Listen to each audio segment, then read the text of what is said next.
Gloria Baker from Mud Floors is here to make sure that we get it right with Valentine's Day. Thanks, Gloria, for joining us. Thanks for having me. Now, this is absolutely beautiful, and that's the fun thing about Valentine's Day, the flowers. It sure is. The most popular trend this year for Valentine's Day are what we call posy bouquets. Posy rose bouquets. Okay. It's almost like a bridesmaid bouquet. They're less expensive than your regular long-stemmed roses, which is great, and people love that right away. But they all come in several colors, same thing as the regular long stem. You've got your red, which means I love you, you're my favorite. So red means I love you. I love you. Okay. You have pink, which means admiration. I admire you, I respect you. You go on to the white, which means you're heavenly, and it means I'm worthy of you. Now, so who if you're made this begging up, for Gloria? something, you know, it's just been one of the things that from generation to generation the colors have gone, and that's been the basic. That's been the way it is. Okay, so we're heavenly with white, admiration, respect, and then love, and if you put them all together, got yourself a great relationship. Exactly. And then you have yellow, which is friendship. Okay, and these are the way that we wrap them. So they're simple pickup, kind of cash and carry bouquets. You give them to someone, they take home, they plop them in their vase. Sure, one of the things they smell great. Yeah, I've noticed a lot of the roses now don't have a nice aroma, a strong aroma. These do. Yeah. How do you determine? I mean, you basically have to go there and pick and choose. You know, it's a lot better when you're there on site, kind of picking them out, because each rose has a different smell to it. Now, do roses lose the smell the bigger they are in size? No. Doesn't matter. Bigger size, no. Okay, so whether they're small, like these posies, or large, they still the aroma is not affected by the size. Okay. These are very nice. Now, what is a dozen of long stem roses going for about this year? A dozen long stem roses could go anywhere from like 75 to 95. It always picks up during the Valentine's, you know, during the Valentine's season. Now, is that because of a freeze or something, or is that just the natural price? It's just the natural price. It's a natural price, especially because of the holiday. But a less and more affordable way to have a great Valentine's gift is carnations. Right. They still are just as beautiful. The flower color means exactly the same thing as the rose bouquets, but they're more affordable. And how much would they're half the price. Half the price, which would be about half the price. Those are half the price of the posy bouquets, so those run about $30.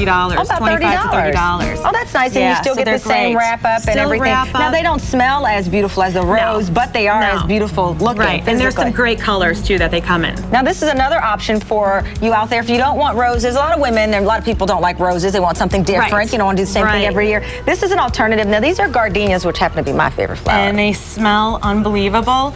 And what gardenias mean are I love you, but in secret. So for all the secret squirrels out there and all the admirers out there, this is what you send to your girls. I love you in secret. It's I love you in secret. Don't forget that.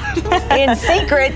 So like a secret admirer or something. Okay. They come in a box of 3, so you can basically just give it to somebody in the box, and they're beautiful. And they're about $15 each, you told me. $15 each. Which is why Billie Holiday only had one in her ear. Exactly. $15. Exactly. So don't get carried away. These are beautiful. How long will they last, though? They should last you several days. You know, they're really fragile flowers, so you have to be careful with them. Okay, and is this warm water that you have them in? Lukewarm water. Is that what you're supposed to put your flowers in? Usually, when you get them home, you want to cut them immediately. Okay. It's better to cut them underwater, because what it does is it prevents air pockets from forming, so that the water goes straight up to the flower head so that it doesn't droop. What I have here for you, you've got your clippers here. Because what I've normally done, I get a kitchen knife, I lay them out, and I just saw and stick them in water. That's really bad, because you don't want to crush the stems. So you don't want to use a regular kitchen knife or scissors, because it crushes the stems. So I have a knife here. So I'll use the pocket knife to show you. I gave you one that's de-thorned already, but if you have thorns, you want to take the thorns off in the foliage, because it causes bacteria. So what you do is just take a regular pocket knife and you kind of just stroke down and you get rid of everything. Yeah, you can buy them without thorns. You can buy them without thorns, but if they do have thorns, there's things at Home Depot called a thorn stripper that is super easy, and you just run it down and it takes everything off. But you're probably not going to go get one, though, so you can just use a knife to kind of scrape them off. Okay. So you cut them on an angle, and like I said, when you're at home, cut them under water. Running water? Running water. Okay. And then I just cut it on an angle, just snip it off.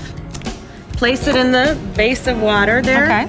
And then you've got 4 different elements you can use here. You've got pennies, you've got aspirin, Floral Life, which we as florists should give you if we don't, and we make that cruel mistake. Okay. You have sugar you can also put in. So what you do is just take either a penny or 1 aspirin, one packet. Now, real quick, tell me why each of these things work. Why does the penny work? You know what? It's basically all of them have the same idea. It's the nutrients. So the nutrients make sure that the flower So nutrients from sugar, the floral stuff that you get at the store. And the copper from the penny. All right, so just plop it in there. Plop it in there, and it just like I said, produces certain nutrients, and then you want to cut them every other day, though, to make sure that they last long. Every other day, so you don't want to cut a huge percentage off of it when you first get them. You just a little bit at a time. All right, well, there you go. When you put your penny in, you can make a nice wish, and there you have it. Thank you, Gloria. These are beautiful arrangements. Thanks a lot. And if you want to stop by, she's got some great flowers over at Mud Flowers on Walton. Thank you very much, Gloria.